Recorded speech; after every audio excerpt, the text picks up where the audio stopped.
राग मधुवंती या रागाला अंबिका किंवा मधुमालती असेही म्हणतात. मधु म्हणजे मध.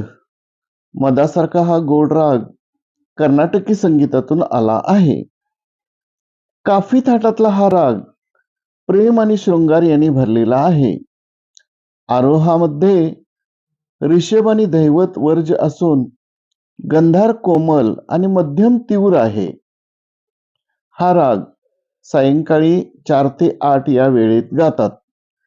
स्नेह आणि आपुलकी देणारा हा राग जर दुपारच्या पित्ताच्या काळात गायला तर याच्या सुरावटीने मनात विशिष्ट आंदोलने तयार होतात. त्याचा परिणाम मेंदूच्या कॉर्टेक्स या भागावर होऊन शारीरिक दोष कमी होतात. मनोत्मक विकारात म्हणजेच सायकोसोमॅटिक डिसऑर्डरवर याचा परिणाम होतो. मनाशी व त्वचेशी संबंधित अशा सोरायसिस सारख्या विकारावर याचा चांगला उपयोग होतो. लता मंगेशकर, आशा भोसले, माणिक वर्मा, सुमन कल्याणपूर, मुकेश, सुरेश वाडकर, मोहम्मद रफी यांनी हा राग आपापल्या परीने फुलवलेला आहे. हा राग तोडी थाटात पण गायला जातो. या रागातील बंदिश आपण ऐकूया.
पिया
He